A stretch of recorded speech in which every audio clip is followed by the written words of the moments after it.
नमस्कार, विवेकानंद अकेडमी में एक बार फिर से आप सभी का स्वागत है। इस वीडियो के माध्यम से वन लाइनर फैक्टर का रिवीजन करेंगे।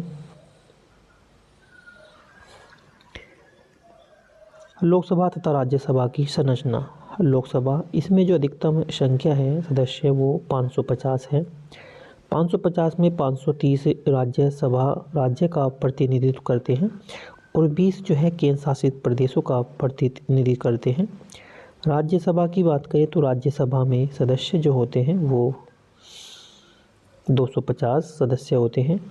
250 सदस्य में 238 राज्य और केंद्र शासित प्रदेशों का प्रतिनिधित्व करते हैं और 12 जो है राष्ट्रपति द्वारा मनोनीत किए जाते हैं राज्यसभा में।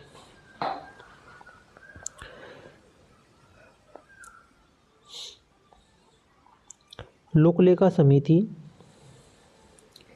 लोकलेखा समिति सबसे वरिष्ठ संसदीय समिति है। इसकी स्थापना 1921 में की गई थी। लोकलेखा समिति में 22 सदस्य होते हैं, जिनमें 15 सदस्य लोकसभा के और 7 सदस्य राज्यसभा से चुने जाते हैं।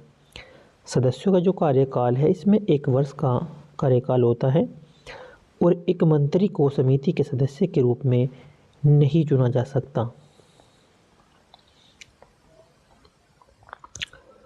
समिति के जो अध्यक्ष की नियुक्ति लोकसभा अध्यक्ष के द्वारा सदस्यों में से ही की जाती है और लोकलेखा समिति भारत सरकार के विनियोग, लेखाओं और उन पर भारत के नियंत्रण महालेखा परीक्षक के निष्कर्षों की जांच करती है।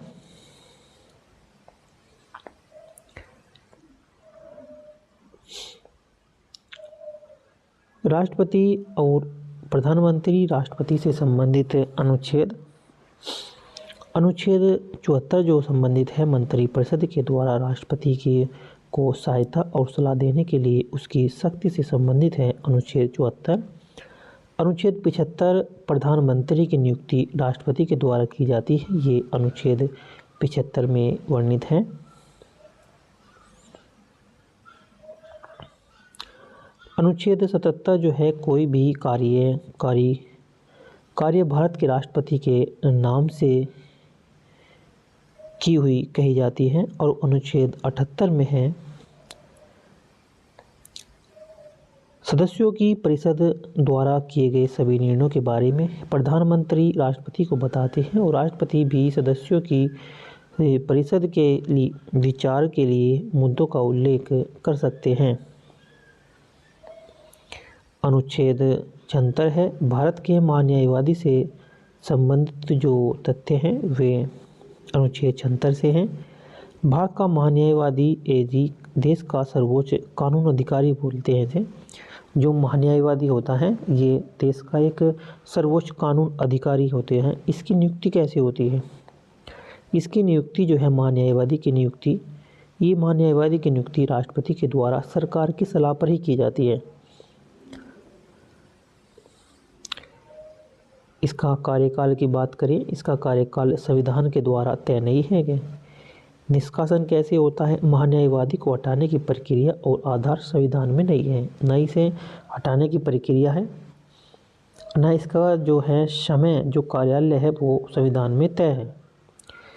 वह राष्ट्रपति के प्रसाद पर्यंत पर बना रहता है। राष्ट्रपति के द्वारा किसी भी समय से हटाया जा सकता है किसी महान्यायवादी को। कर्तव्य और कार्य।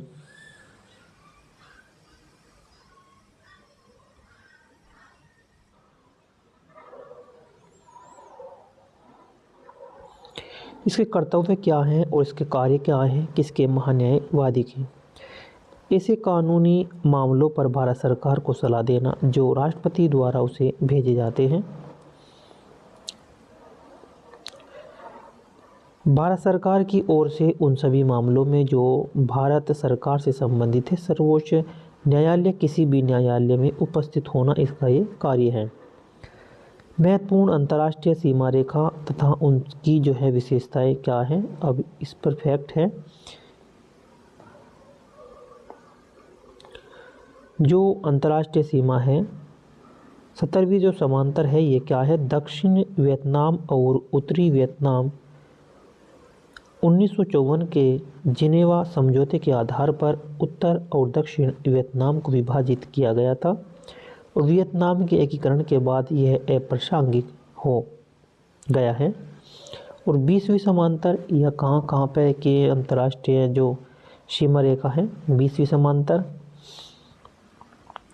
यह सूडान और लीबिया के बीच की एक सीमा को चिन्हित करता है 20वीं समांतर। और 22वीं समांतर ये किसे करती है चिन्हित, जो 22वीं समांतर है 22वां उत्तरी अक्षांश जो है सूडान मिस्र सीमा को एक बड़ा हिस्सा चिन्हित करता है। और 25वीं समांतर जो है मोरिटानिया और माली, यह माली मोटानियो सीमा के सबसे उत्तरी भाग को चिन्हित करती है। और जो 31वीं समांतर है यह ईरान और इराक, यह इराक और ईरान के बीच तथा अमेरिका के लुइसियाना और मिसिसिपी राज्यों के बीच सीमा को चिन्हित करता है। और जो 38वां समांतर है 38वां समांतर दक्षिण कोरिया और उत्तर कोरिया के बीच है। उत्तर और दक्षिण कोरिया के बीच विसैन्यकृत क्षेत्र के मध्य भाग का सीमांकन करती है। 38वां जो समांतर रेखा है 49वीं जो समांतर है ये संयुक्त राज्य अमेरिका और कनाडा के बीच है। यह उत्तरी अमेरिका और अलास्का को छोड़कर और कनाडा के बीच अंतर्राष्ट्रीय सीमा बनाता है। यह डूरंड रेखा ये पाकिस्तान और अफ़गानिस्तान के बीच है। डूरंड रेखा जो है ये पाकिस्तान और अफ़गानिस्तान के बीच है। 1893 में सर मोंटिमर डूरंड के द्वारा सीमांकित किया गया, लेकिन वर्तमान में अफ़गानिस्तान द्वारा इसे मान्यता नहीं दी गई। वैसे तो डूरंड रेखा पाकिस्तान और अफ़गानिस्तान के बीच है। 1893 में सर मोंटिमर डूरंड के द्वारा सीमांकित किया गया, लेकिन वर्तमान समय में अफ़गानिस्तान के द्वारा इसे मान्यता नहीं दी गई है। एक है हिंडेनबर्ग लाइन जो है ये पोलैंड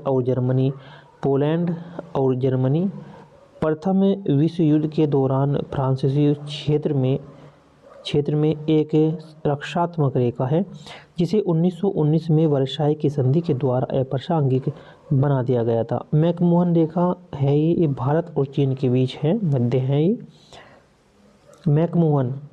मैकमोहन रेखा चीन और भारत, यह भारत और चीन के बीच वास्तविक सीमा है। हालांकि चीन इसकी कानूनी स्थिति पर विवाद है।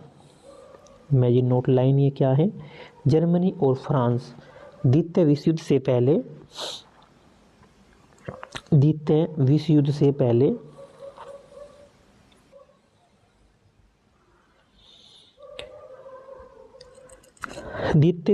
पहले जर्मनी की ओर फ्रांसीसी सीमा पर एक रक्षात्मक रेखा जो जर्मन आक्रमण के कारण अप्रचलित हो गई है। एक रेखा है मैननेरहाइम लाइन जो है ये रूस और फिनलैंड द्वितीय विश्व युद्ध के दौरान सोवियत संघ के विरुद्ध एक रक्षात्मक रेखा थी। एक रेखा का नाम है ओडर नीस लाइन, यह पोलैंड और जर्मनी के बीच है। यह पोट्सडैम सम्मेलन के अनुसार पोलिश जर्मन सीमा का सीमांकन करता है, जिसे 1990 में एकीकृत जर्मनी द्वारा इसे मान्यता दी गई थी। एक रेखा है रेड क्लिफ लाइन कहाँ है, ये भारत और पाकिस्तान के बीच सीमा है। भारत के विभाजन और पूर्वी तथा पश्चिमी पाकिस्तान के गठन के लिए सीमांकन किया गया, जिसमें वर्तमान भारत, बांग्लादेश और पाकिस्तान भी शामिल हैं। सिगफ्रीड लाइन जो है ये फ्रांस और जर्मनी के बीच है। प्रथम विश्व युद्ध के पश्चिमी मोर्चे पर हिंडेनबर्ग रक्षात्मक रेखा का विस्तार है। एक है ब्लू लाइन, यह लेबनान और इजराइल के बीच है। संयुक्त राष्ट्र के द्वारा लेबनान और इजराइल के बीच सीमा निर्धारण स्थापित की गई थी, ब्लू लाइन। एक ग्रीन लाइन है, ग्रीन लाइन ये साइप्रस गणराज्य और तुर्की साइप्रस के बीच स्थित है। साइप्रस में संयुक्त राष्ट्र शांति सेना के द्वारा गश्त किए जाने वाला एक विसैन्यकृत क्षेत्र है जो 1974 में युद्ध विराम के बाद स्थापित किया गया था। अब देखते हैं सौरमंडल के बारे में। सौरमंडल के बारे में अहम महत्वपूर्ण तथ्य हैं जो सौरमंडल के बारे में। तो पृथ्वी से पहला इसका फैक्ट है, पृथ्वी से जो देखा जाने वाला सबसे चमकदार ग्रह है वो कौन सा ग्रह है? सबसे चमकदार ग्रह वो है अपना शुक्र ग्रह। इसे पृथ्वी की जुड़वा बहन भी कहते हैं। इसी ग्रह को पृथ्वी का जुड़वा ग्रह भी कहते हैं, जुड़वा बहन भी कहते हैं जुड़वा ग्रह। जो दूसरों की तुलना में विपरीत दिशा में घूमता है वो कौन सा ग्रह है? जो दूसरों की तुलना में विपरीत दिशा में घूमता है वो ग्रह भी शुक्र ही है।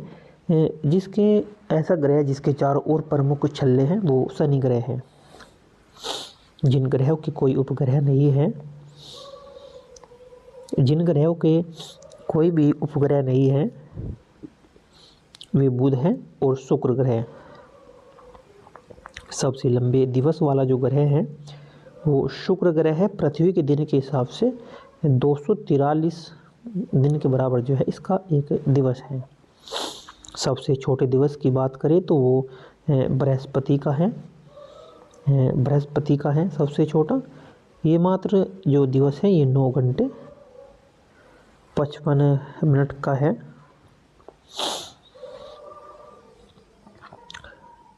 शाम का तारा या सुबह का तारा के नाम से जो जाना जाता है वो शुक्र ग्रह को ही जाना जाता है। पृथ्वी के जो निकटतम जो सितारा है वो प्रोक्सिमा सेंटोरी है। और सौरमंडल का सबसे जो गर्म ग्रह है वो शुक्र ग्रह है। सौरमंडल का सबसे जो गर्म ग्रह है शुक्र ग्रह है। इसका जो तापमान है 462 डिग्री सेल्सियस इसका तापमान है शुक्र ग्रह का।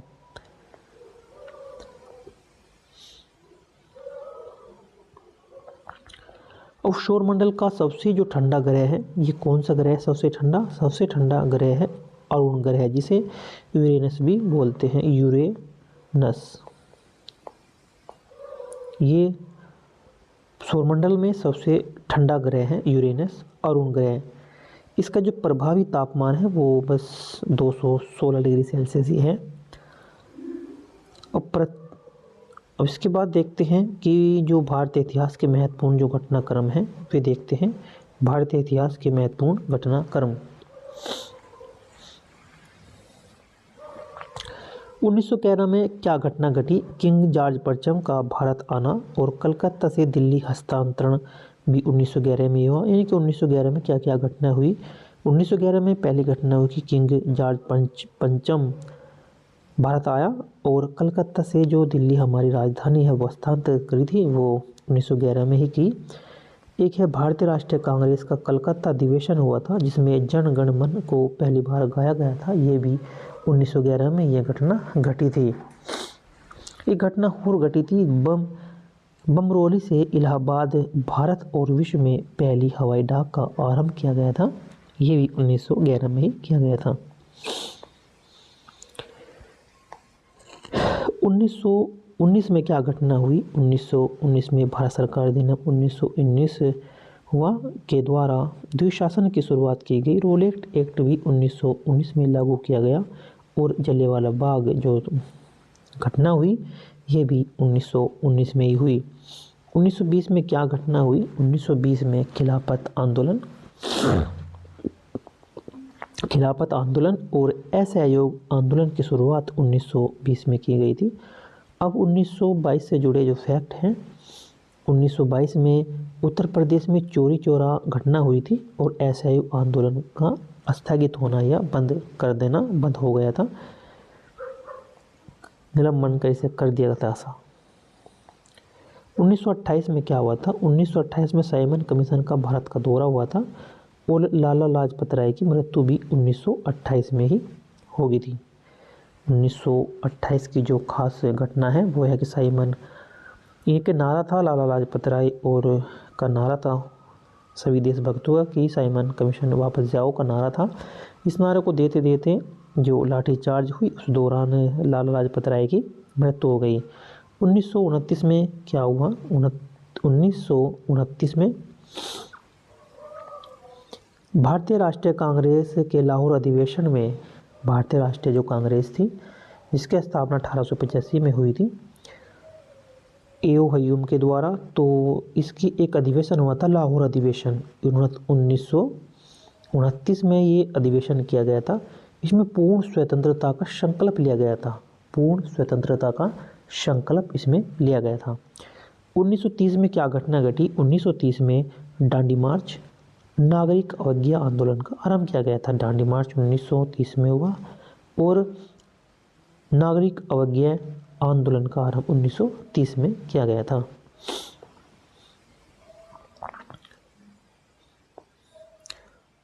उन्नीस सौ इकतीस में घटना घटी कि गांधी इरविन समझौता, भगत सिंह, सुखदेव और राजगुरु को फांसी दी गई।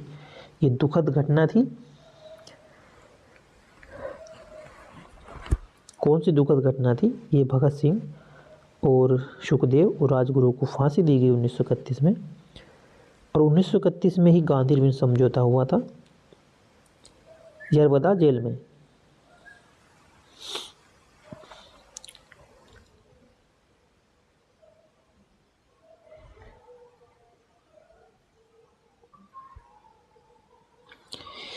सॉरी, ये 1911 ईस्वी में जो है 1931 ईस्वी में इरविन समझौता अलग था और ये 1931 में हुआ था। ये 5 मार्च 1931 को लंदन में द्वितीय गोलमेज सम्मेलन में पूर्व महात्मा गांधी और तत्काल वायसराय वहाँ के लॉर्ड इरविन के बीच ये एक राजनीतिक समझौता था जिसे गांधी इरविन समझौते के नाम से जाना गया। इसे दिल्ली पैक्ट भी कहते हैं और ब्रिटिश सरकार प्रथम गोलमेज सम्मेलन से समझ गई कि बिना कांग्रेस के सहयोग के कोई फैसला संभव नहीं है, इसलिए इन्होंने ये समझौता किया था। से ही गांधी इरविन समझौता कहा गया।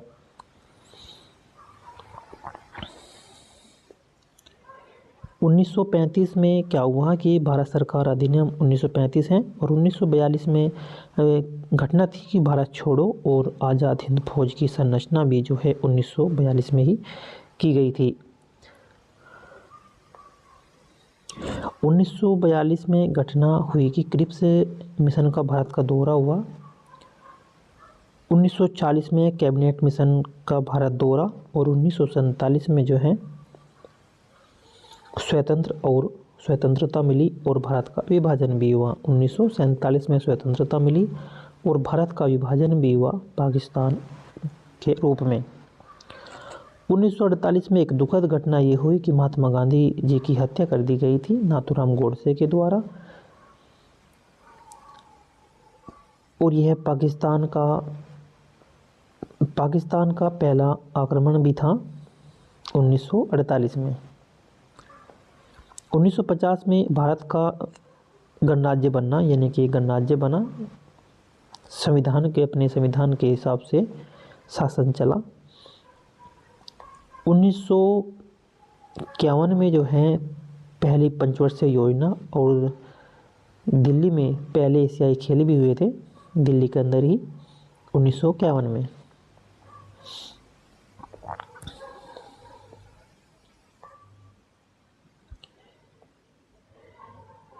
भारतीय इतिहास के महत्वपूर्ण क्रम थे और 1952 में क्या हुआ कि भारत में पहले आम चुनाव किए गए थे।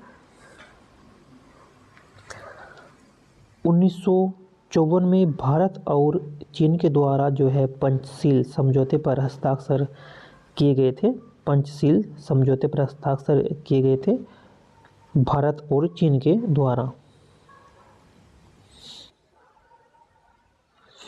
ये पंचशील समझौता क्या था? ये पंचशील समझौता भारत और चीन के बीच हुआ था। कब हुआ था ये हुआ था 29 अप्रैल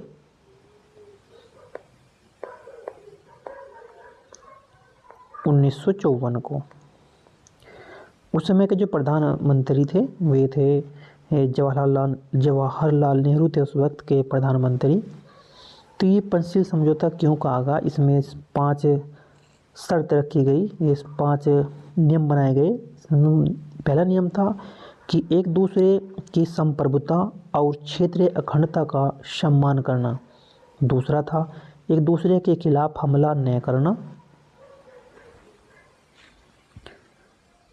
तीसरा था एक दूसरे की आंतरिक मामलों में दखल नहीं देना। और चौथा था समानता और पारस्परिक लाभ के लिए। और पांचवा था शांतिपूर्ण सहअस्तित्व। इस समझौते को शांतिपूर्ण सहअस्तित्व के सिद्धांत के नाम से भी जाना गया। यह समझौता जो इसकी जो खास बातें थी, यह समझौता चीन के तिब्बत क्षेत्र में आर्थिक और सांस्कृतिक आदान प्रदान पर केंद्रित था।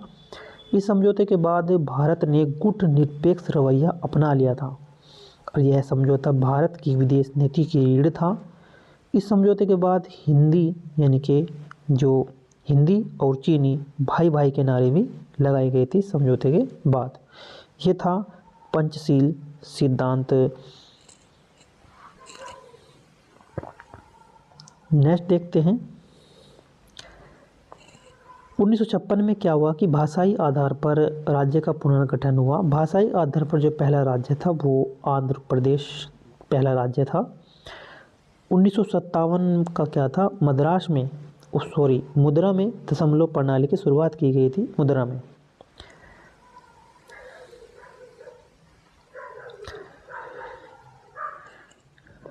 1959 में जो घटना घटी, नई दिल्ली में भारत की पहली टेलीविज़न सेवा शुरुआत कर दी थी। टेलीविज़न की जो शुरुआत हो गई थी वो 1959 में कर दी गई थी।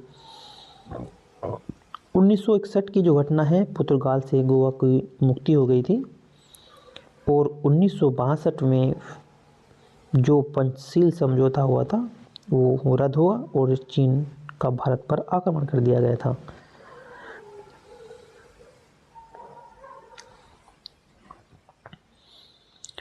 उन्नीस सौ 64 की जो घटना हुई, जवाहरलाल नेहरू की मृत्यु हो गई थी 1964 में। 1965 में भारत पाक युद्ध हुआ। और 1966 की जो घटना है वह है लाल बहादुर शास्त्री जी की मृत्यु। लाल बहादुर शास्त्री जी की मृत्यु 1966 में।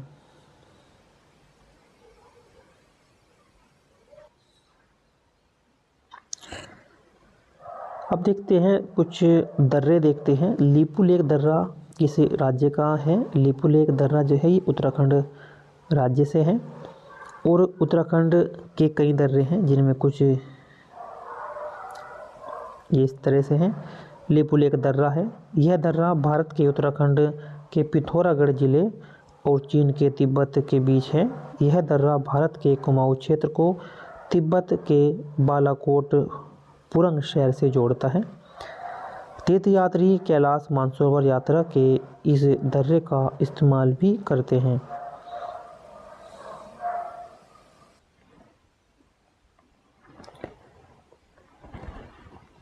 लिम्पिया दुरा दर्रा जो है, यह दर्रा पिथौरागढ़ जिले की जो है कुथी घाटी में स्थित है और भारत और तिब्बत सीमा पर स्थित है। यह कैलाश मानसरोवर ट्रेक के लिए भी जाने जाने वाले जो दर्रों में से एक हैं। एक होता है तेंतु दर्रा, यह दर्रा 5000 मीटर ऊंचा है। एक कुगती दर्रा, ये 4961 मीटर ऊंचा है। ये कुछ इम्पोर्टेंट दर्रे हैं जिनकी ऊंचाई दी गई है। छोबिया दर्रा जो है ये 4934 मीटर ऊंचा है। दराटी दर्रा जो है ये 4720 मीटर ऊंचाई पर है। तमसर दर्रा, यह दर्रा 4572 मीटर ऊंचा है। कुंजम दर्रा जो है ये 4520 मीटर ऊंचा है। अब कुछ इसमें देखते हैं फैक्ट है वन लाइनरी, सभी वन लाइनर फैक्ट है जो परीक्षा की दृष्टि से अति ही उपयोगी है। अवंती महाजनपद की जो राजधानी कहाँ थी, उज्जैन या महिष्मती। एटीएम का आविष्कार किसने किया था, एटीएम का आविष्कार किसने किया था, इसका जो पूर्ण रूप है एटीएम का, ऑटोमेटिक टेलर मशीन इसका पूर्ण रूप है, इसका फुल फॉर्म है इसकी। और इसका जो आविष्कार किया था, इसका आविष्कार किया था जॉन शेफर्ड बैरन ने एटीएम का।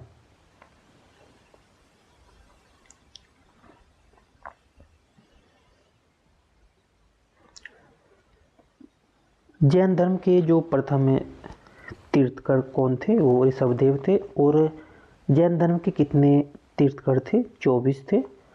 और जो अंत के हैं वे महावीर थे। महावीर से पहले थे पार्श्वनाथ, ये 23वें थे।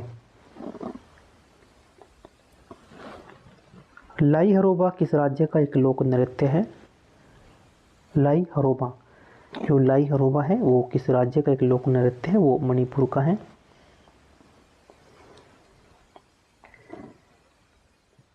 वेदों की ओर लौटो, ये नारा किसने दिया था, ये दयानंद सरस्वती के द्वारा ही दिया गया था नारा, वेदों की ओर लौटो। कोशिका का पावर हाउस कहते हैं माइटोकॉन्ड्रिया को कहते हैं कोशिका का पावर हाउस।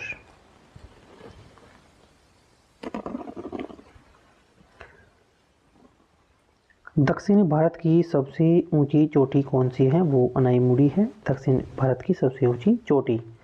साइमन कमीशन का भारत जो आगमन हुआ था वो 3 फरवरी 1928 को किया गया था। और क्रिप्स मिशन का 1942 में किया गया था, ये साइमन कमीशन है। साइमन कमीशन वापस जाओ इसमें नारे दिए थे, जिसमें लाला लाजपत राय काफ़ी चोटें आई, लाठी चार्ज किया गया था और लाला लाजपत राय की मृत्यु हो गई थी साइमन कमीशन वापस जाओ का नारे में।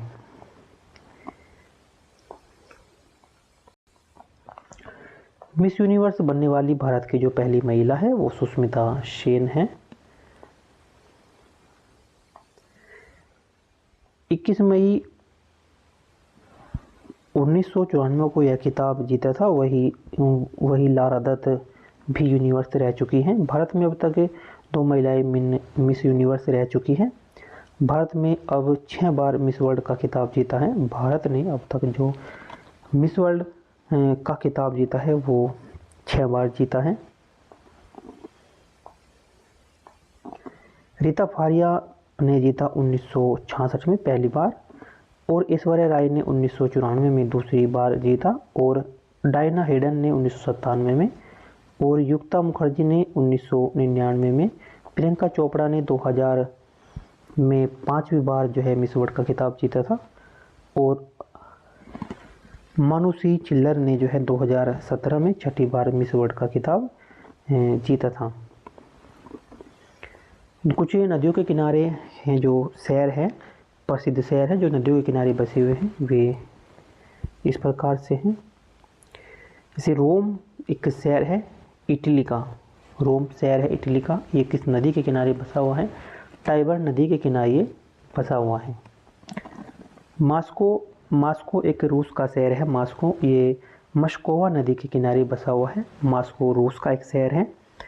एक शहर है लंदन जो शहर है ये ब्रिटेन का है, ये टेम्स नदी के किनारे बसा हुआ है, टेम्स नदी के किनारे।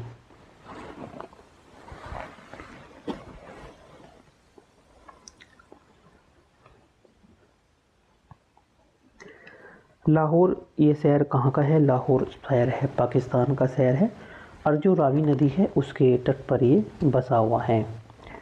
कराची भी पाकिस्तान का ही है शहर, और ये सिंधु नदी के तट पर स्थित है। दोनों को ध्यान से देखिए कि लाहौर रावी नदी के तट पर है और जो कराची है वो सिंधु नदी के तट पर स्थित है। एक काहिरा है, एक काहिरा शहर है, ये मिस्र का शहर है, ये नील नदी पर ये बसा हुआ है। पेरिस फ्रांस का शहर है, ये सीन नदी पर ये बसा हुआ है, सीन नदी पर।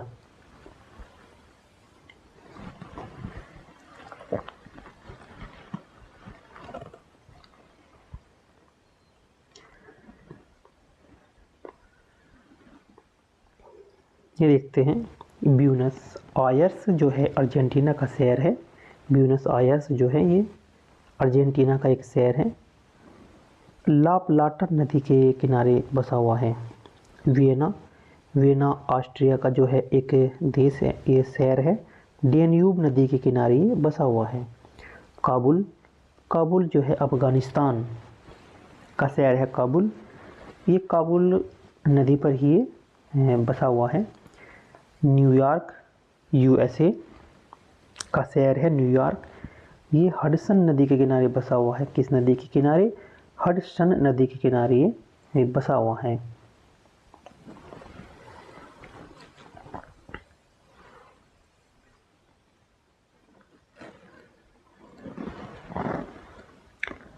एक शहर है शंघाई, ये चीन का शहर है। ये यांगटी सिकयांग नदी के किनारे बसा हुआ है।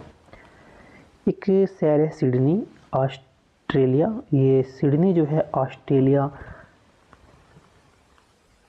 का शहर है सिडनी। ये डार्लिंग नदी के किनारे जो है ये बसा हुआ है। बगदाद, ये इराक का शहर है बगदाद। बगदाद इराक का शहर है। ये दजला नदी के किनारे बसा हुआ है। यांगून, ये म्यांमार का शहर है। यांगून, यांगून म्यांमार का शहर है और ये इरावदी नदी के जो है किनारे पर बसा हुआ है।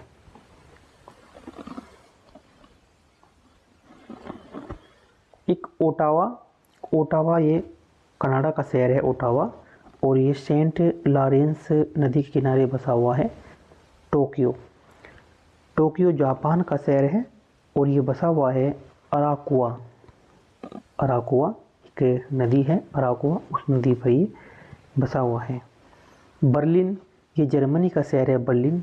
एक नदी है स्त्री, इस नदी के किनारे ये बसा हुआ है।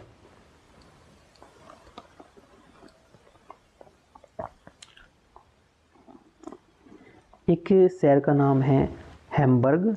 हैम्बर्ग जो है जर्मनी। हैम्बर्ग बसा हुआ है, जर्मनी का शहर है हैम्बर्ग और ये एल्ब नदी के किनारे जो है बसा हुआ है। कराकाश, कराकास जो शहर है वेनेजुएला का। ओरिनिको एक नदी है, उस किनारे के ये उस नदी के किनारे बसा हुआ है। कोलोन, ये भी जर्मनी का शहर है कोलोन और हैम्बर्ग। कोलोन जर्मनी का शहर है, ये राइन नदी के किनारे ये बसा हुआ है। वाशिंगटन डीसी, ये संयुक्त राज्य अमेरिका का शहर है। पोटोमैक, पोटोमैक नदी के किनारे ये बसा हुआ है।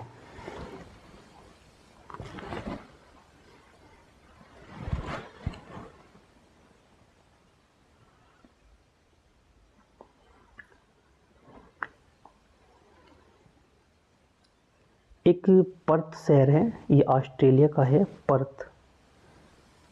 ये श्वान नदी के किनारे बसा हुआ है। डेजिंग जर्मनी का शहर है। विस्चुला नदी के किनारे बसा हुआ है। फिलाडेल्फिया यूएसए का है। डिलावेयर नदी के किनारे बसा हुआ शहर है। एक शहर है कीव, ये रूस का शहर है कीव। नीपर नदी के किनारे ये बसा हुआ है। कुछ साइंस के स्पेशल फैक्ट हैं। साइंस के स्पेशल जो फैक्ट हैं ये क्या है, जैसे विद्युत धारा का मात्रक क्या है? विद्युत धारा का मात्रक है एम्पियर। विद्युत धारा का मात्रक एम्पियर है। इसी प्रकार से कोण का मात्रक क्या है? कोण का मात्रक रेडियन में है। और ठोस कोण का मात्रक किसका है? स्टेरेडियन। ये कंफ्यूज कर देने वाला क्वेश्चन है। कोण का मात्रक रेडियन है और ठोस कोण का जो मात्रक है वो स्टेरेडियन है।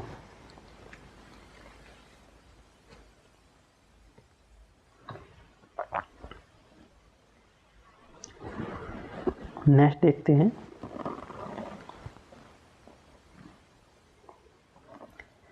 एक दाब का मात्रक क्या है? पास्कल। और ताप का मात्रक है केल्विन। और कार्य और ऊर्जा का मात्रक है जूल। कार्य और ऊर्जा का मात्रक क्या है?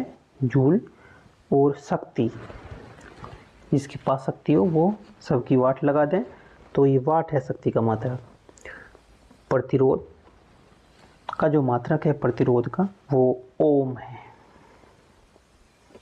और प्रेरक का मात्रक हेनरी, हेनरी जो है ये प्रेरक का मात्रक है। बल का मात्रक न्यूटन, न्यूट्रॉन, और आवेश का मात्रक है कूलॉम, आवर्ती का मात्रक है हर्ट्ज।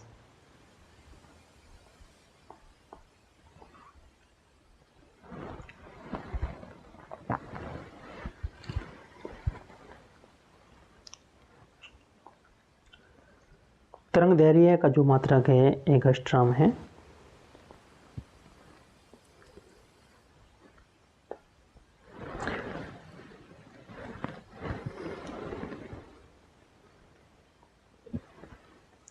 विभवांतर का जो मात्रक है वो है वोल्ट, वोल्ट विभवांतर का मात्रक है।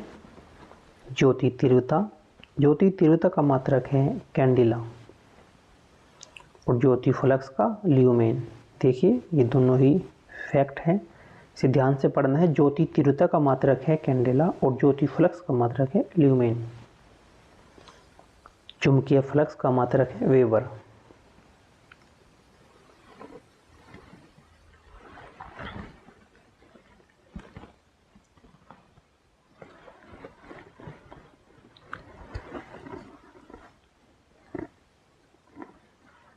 और लंबाई का मात्रक है मीटर, समय का मात्रक है सेकंड। इसी प्रकार से द्रव्यमान का जो मात्रक है वो किलोग्राम है। चाल का मात्रक है मीटर पर 30 सेकंड, और लेंस की जो अक्षमता का जो मात्रक है वो है डायोप्टर।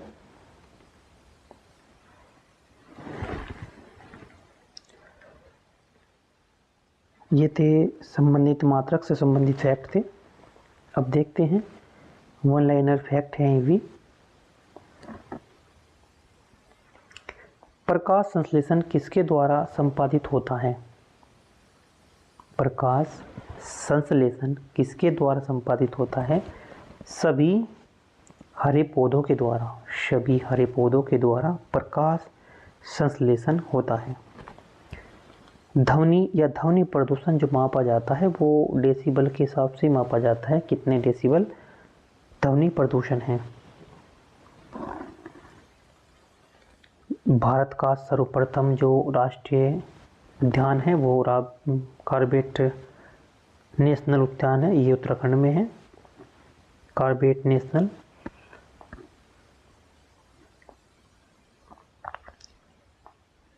विश्व पर्यावरण दिवस जो मनाया जाता है ये 5 जून को मनाया जाता है, विश्व पर्यावरण दिवस। एलपीजी जो जिसका संक्षिप्त रूप है लिक्विफाइड पेट्रोलियम गैस।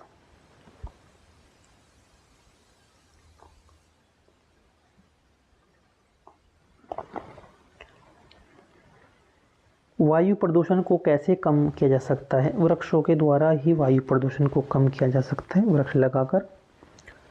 और पृथ्वी पर पहुंचने से पहले ओजोन परत किन किरणों को शोषित कर लेती है? जो पृथ्वी पर पहुंचने वाली जो पृथ्वी पर पहुंचने से पहले ही जो हमारी ओजोन परत है वह किरणों को अवशोषित कर लेती है। जो पराबैंगनी किरणें होती हैं सूर्य की, उन्हें अवशोषित कर लेती हैं पराबैंगनी किरणें को। सूर्य की जो हानिकारक किरणों से पृथ्वी को कौन सा स्तर सुरक्षित करता है? वो ओजोन परत ही है। जो पराबैंगनी किरण है जो सूर्य की हानिकारक है, उन्हें जो है पृथ्वी स्तर को सुरक्षित रखता है।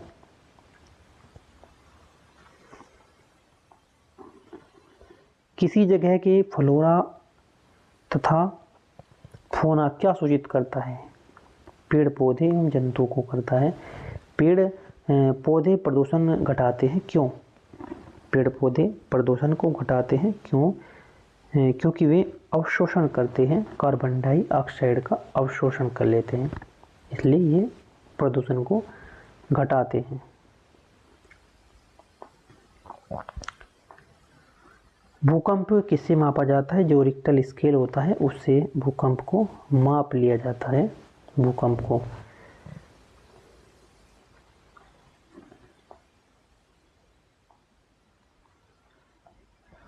महासागरों में जल स्तर वृद्धि का क्या कारण होता है?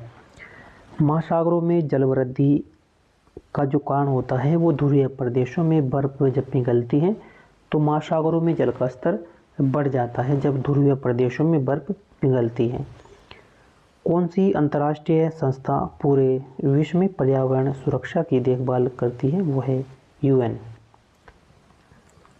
लवण जो जल का अवशोषण करता है क्या कहलाता है? वो हाइग्रोस्कोपिक लवण बोलते हैं उसे।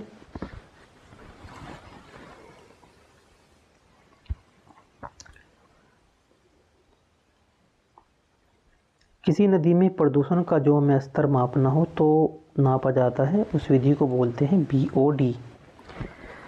ऑक्सीजन की वह मात्रा जो जल में कार्बनिक पदार्थों के जैव रासायनिक अपघटन से के लिए आवश्यक होती है, बीओडी कहलाती है। जल प्रदूषण की मात्रा बीओडी के माध्यम से मापा जाता है, परंतु बीओडी के माध्यम से केवल जैव अपघटकों का पता चलता है। साथ ही यह बहुत लंबी प्रक्रिया है, इसलिए बोर्ड को प्रदूषण मापन में प्रयोग नहीं किया जा सकता।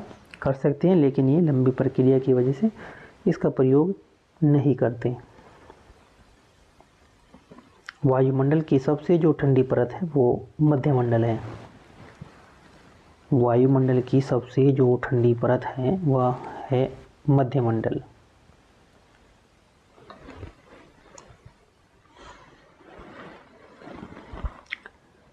भारत में प्रोजेक्ट टाइगर की शुरुआत की गई थी कब? ये 1973 में की गई थी प्रोजेक्ट टाइगर की शुरुआत। किस राज्य में गल्फ ऑफ मन्नार मेरीन राष्ट्रीय पार्क स्थित है? वो तमिलनाडु में है। किसी एक प्राणी को किसान का मित्र कहते हैं, वो केचुआ है।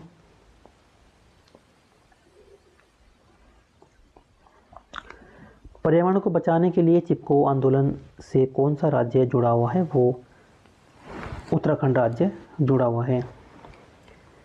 जियोलॉजी जीवों के व्यवहार का अध्ययन क्या कहलाता है? इथोलॉजी बोलते हैं जीवों के व्यवहार के अध्ययन को, इथोलॉजी।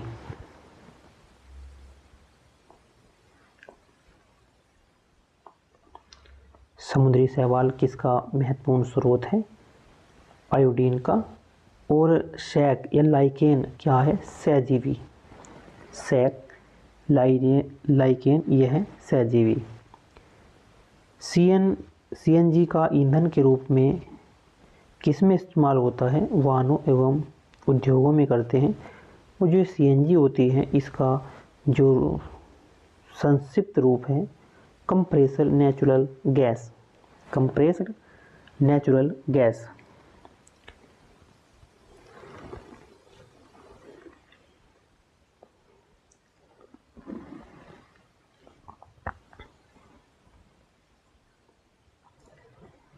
अब फेस्टिवल देखते हैं,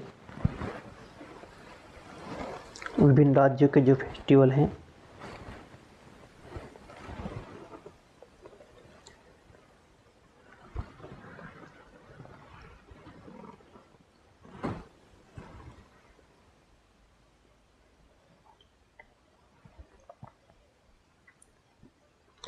ये मांडू महोत्सव है, कहाँ मनाया जाता है? ये मध्य प्रदेश में मनाया जाता है मांडू महोत्सव। बेलम केव्स फेस्टिवल है जो ये आंध्र प्रदेश का है। लाई हरोबा महोत्सव है त्रिपुरा का। और बक्सा पक्षी महोत्सव पश्चिम बंगाल का है। जो कुटपुई महोत्सव है, जो कुटपुई ये मिजोरम का है। और धनु जात्रा जो महोत्सव है ये उड़ीसा का है।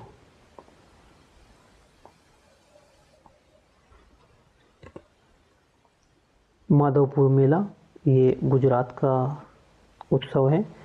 रथ उत्सव ये उड़ीसा का है। और राष्ट्रीय युवा महोत्सव लखनऊ यूपी से है। ये उत्सव मनाया जाता है लखनऊ में, लखनऊ यूपी से। करावली उत्सव जो है कर्नाटक का उत्सव है। और माघ बिहू असम का है।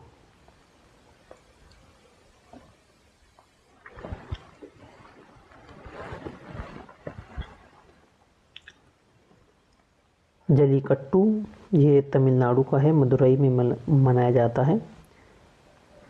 जब चारकुट महोत्सव जो है ये मिजोरम का है, मिजोरम का। जब चारकुट महोत्सव मिजोरम का है। नवाचार महोत्सव ये अरुणाचल प्रदेश का है। और नागोबा यात्रा ये जो है तेलंगाना का है। सूरजकुंड शिल्प मेला ये हरियाणा का एक उत्सव है।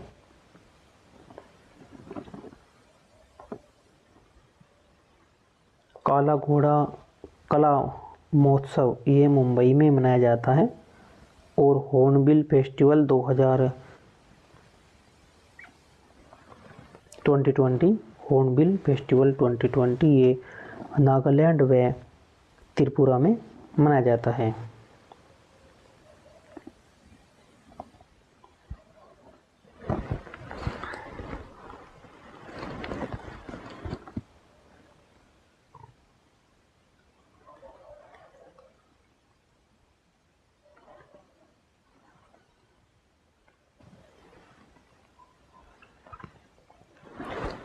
ये मिर्च महोत्सव है, ये कहाँ मनाया जाता है? ये मध्य प्रदेश में मनाया जाता है।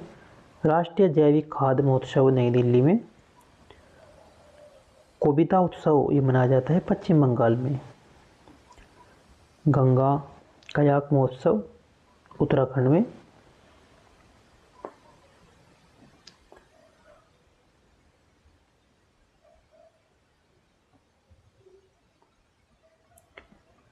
फगली उत्सव मनाया जाता है ये हिमाचल प्रदेश में। और होला महोत्सव त्योहार पंजाब में। होला मोहल्ला त्योहार, होला मोहल्ला त्योहार मनाया जाता है, ये पंजाब में मनाया जाता है। भारत के महत्वपूर्ण पक्षी विहार जो हैं, जो इम्पोर्टेंट हैं, स्टेट पीसीएस रुआरो या एसएससी एग्जाम, किसी भी एग्जाम के लिए एक पक्षी अभयारण्य है आसन बैराज पक्षी अभयारण्य। ये कहाँ पर है? ये उत्तराखंड में है।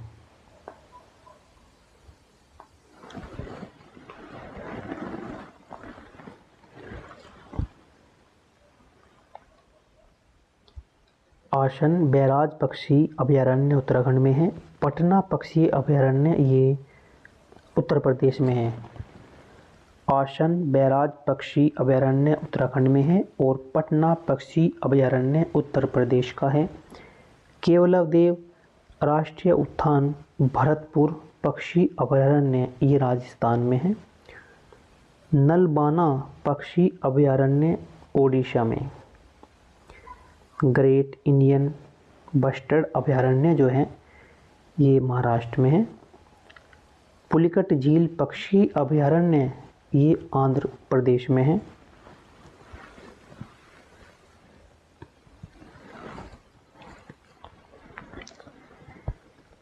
ओखला पक्षी अभयारण्य ये है दिल्ली और उत्तर प्रदेश में। सुल्तानपुर पक्षी अभयारण्य हरियाणा में। चुलनूर मोर अभयारण्य कहाँ है? केरल में। घटप्रभा पक्षी अभयारण्य कहाँ पर स्थित है? यह कर्नाटक राज्य में।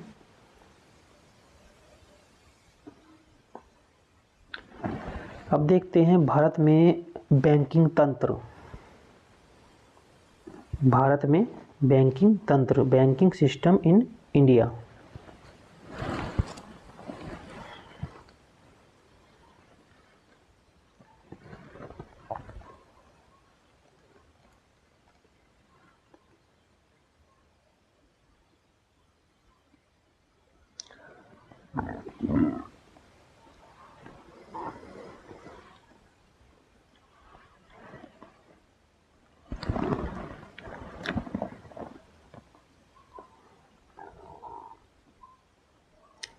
बैंक ऑफ हिंदुस्तान, इसकी जो स्थापना की गई थी 1770 में, ये भारत का पहला बैंक है। बैंक ऑफ हिंदुस्तान, इसकी स्थापना 1770 में की गई और ये भारत का पहला बैंक है। अंग्रेजों द्वारा ये प्रारंभ किया गया था कलकत्ता में। बैंक ऑफ हिंदुस्तान कलकत्ता में है। 1770 में अंग्रेजों द्वारा ये प्रारंभ किया गया था और भारत का पहला बैंक है। बैंक ऑफ बंगाल, इनकी जो इसकी स्थापना की गई थी 1809 में, और बैंक ऑफ बॉम्बे, इसकी स्थापना की गई थी 1840 में। बैंक ऑफ मद्रास, इसकी स्थापना की गई थी 1843 में। 1921 में तीनों का विलय हुआ, तो इसलिए इसका बनेगा इंपीरियल बैंक ऑफ इंडिया का गठन किया गया। Bank of Bengal, bank of Bombay और बैंक ऑफ मद्रास, इनका विलय किया गया 1921 में और ये बन गया इंपीरियल बैंक ऑफ इंडिया का गठन हो गया।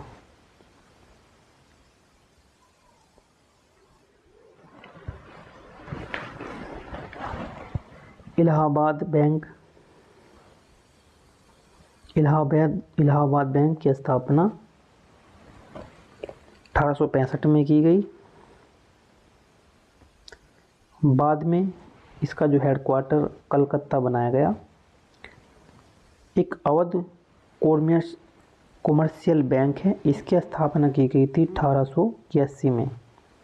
सीमित देयता के साथ है, भारतीयों के द्वारा यह स्थापित किया गया था और फैजाबाद में इसकी स्थापना थी।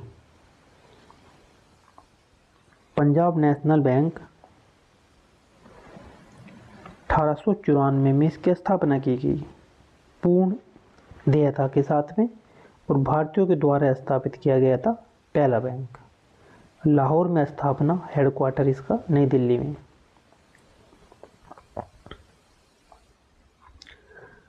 आरबीआई, इसकी स्थापना की गई 1935 में। आरबीआई एक्ट 1934 के तहत कलकत्ता में स्थापना की गई, बाद में मुंबई स्थानांतरित कर दिया गया। 1 जनवरी 1949 में राष्ट्रीयकरण किया गया। 1 जनवरी 1949 को इसका राष्ट्रीयकरण किया गया।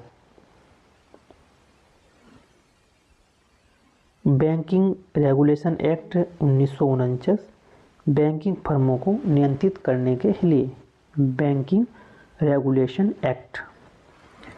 स्टेट बैंक ऑफ इंडिया, इसकी स्थापना की गई थी 1955 में। इंपीरियल बैंक ऑफ इंडिया का नाम एसबीआई कर दिया गया।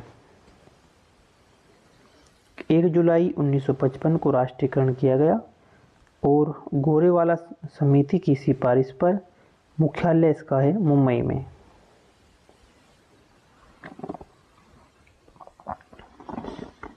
भारत का पहला बैंक, बैंक ऑफ हिंदुस्तान, पूर्ण रूप से भारतीयों द्वारा स्थापित पहला बैंक पंजाब नेशनल बैंक 19 जुलाई 1969 को 4th पंचवर्षीय योजना में इंदिरा गांधी सरकार ने के द्वारा 14 बैंकों का राष्ट्रीयकरण किया गया।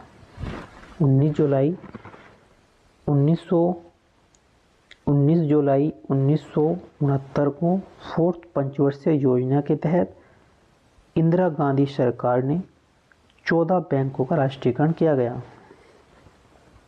1980 में 6 बैंकों का राष्ट्रीयकरण किया गया। महत्वपूर्ण अधिनियम,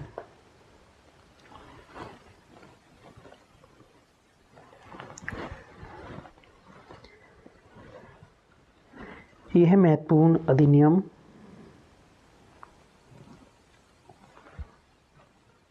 हिंदू विवाह अधिनियम 1955, हिंदू विवाह अधिनियम 1955, हिंदू उत्तराधिकार अधिनियम 1956,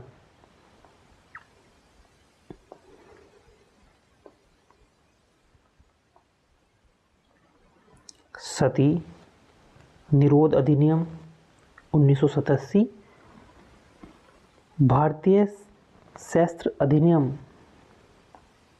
1878 और शाही पद अधिनियम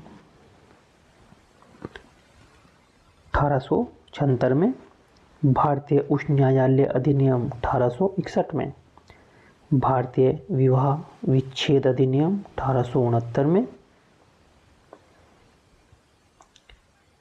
समाचार पत्र संपादक या संस्थापक।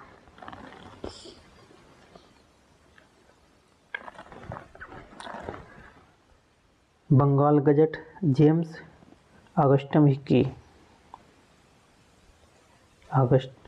ऑगस्टस हिक्की बंगाल गजट समाचार पत्र था, इसके संपादक हैं जेम्स ऑगस्टस हिक्की। संवेदी कुमुदी संवाद कुमुदी, ये जो समाचार पत्र है संवाद कुमुदी, इसके जो संस्थापक हैं या संपादक हैं राजा राममोहन राय हैं। मिरातुल अखबार, इसके भी जो संपादक हैं राजा राममोहन राय हैं मिरातुल का। उद्यत मार्तंड, ये है जुगल किशोर इसके संपादक हैं। बंगदूत, इसके संपादक हैं राजा राममोहन राय। संवाद कौमुदी के भी और मिरातुल अखबार के राजा राममोहन राय। हिंदू पैट्रियट, इसके जो संपादक है हरिश्चंद्र मुखर्जी। और सोम प्रकाश, जो समाचार पत्र है सोम प्रकाश, इसके संपादक है ईश्वर चंद्र विद्यासागर। अमृत बाजार पत्रिका शिशिर कुमार घोष संपादक हैं अमृत बाजार पत्रिका की।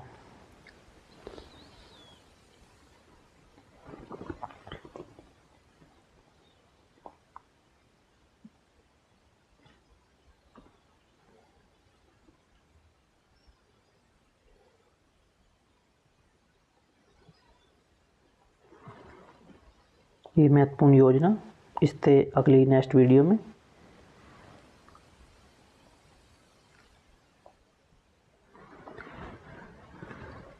जय हिंद, जय भारत।